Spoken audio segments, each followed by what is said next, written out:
You recognize the shift. First, their voice fills the room.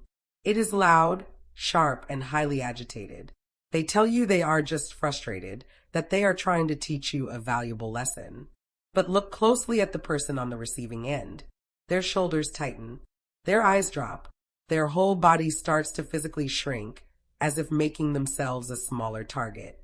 At this point, they are not processing the words anymore. They certainly are not internalizing whatever lesson is supposedly being taught. Their nervous system has shifted entirely into survival mode, simply bracing against the tone.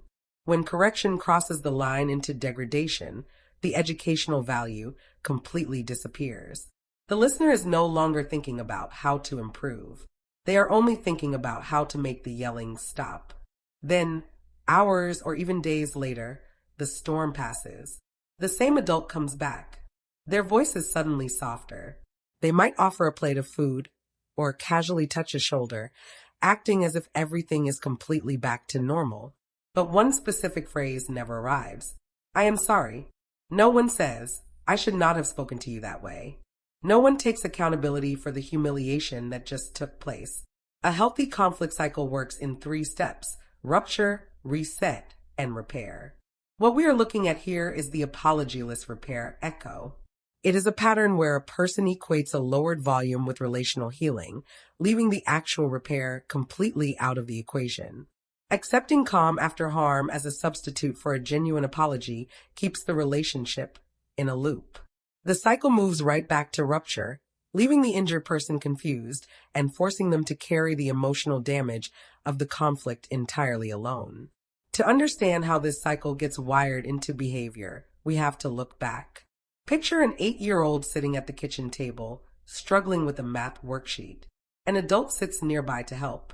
At first, it is just mild irritation over a wrong answer, but quickly that irritation escalates into a raised voice, and then finally, a deeply humiliating comment about the child's intelligence.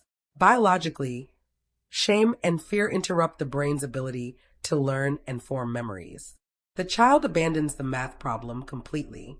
Instead, they start intensely scanning the adult's face, reading the room for the next sign of danger. Here is the tragic disconnect. The adult often genuinely believes this harshness is building resilience and preparing the child for the real world. But the child's nervous system registers the interaction as an immediate threat. Later that evening, the adult returns. They bring a snack. They use a soft voice. They expect the child to engage normally, completely bypassing the harm caused just hours before. A developing child is desperate for safety and closeness, so they eagerly accept the soft voice and the food. They take it as a substitute for an apology because they need the relationship to be secure. This exchange writes a set of quiet rules in the child's mind. They learn that when the yelling stops, an apology has effectively occurred, and they are supposed to act grateful for these emotional leftovers. The long-term cost is severe. That child grows up with a deep misunderstanding of what emotional repair looks like. They learn that accountability is not something people speak out loud. It is just something they hint at. Fast forward a few years. That same child is now a 15-year-old confronting a younger sibling who borrowed something without asking. The teenager gets angry too fast. Their voice rises, unknowingly repeating the same degrading phrases and tone they absorbed years ago. They are using shame as a tool to regain control of the situation. Inside, the teen feels an immediate sense of discomfort. They know they went too far, but because they lack the emotional vocabulary to actually fix the rupture, they are trapped. Because the teen only knows how to execute a reset, they do exactly what they were taught. They toss their sibling a snack. Look at how this maps out. The intergenerational cycle of rupture, reset, and missing repair travels straight from childhood into the teenage years. By the time we follow that line into adulthood, the echo has become highly polished.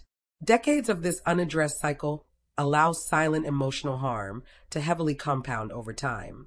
The people living around this adult are forced into specific adaptations. They start hiding their mistakes. They swallow the truth to keep the peace. They physically flinch the moment the adult's tone shifts. The adult often feels genuine confusion. They wonder why their partner or child has grown so quiet, distant and guarded, especially when they are actively trying to be nice again. But loved ones rarely pull away because they stopped caring.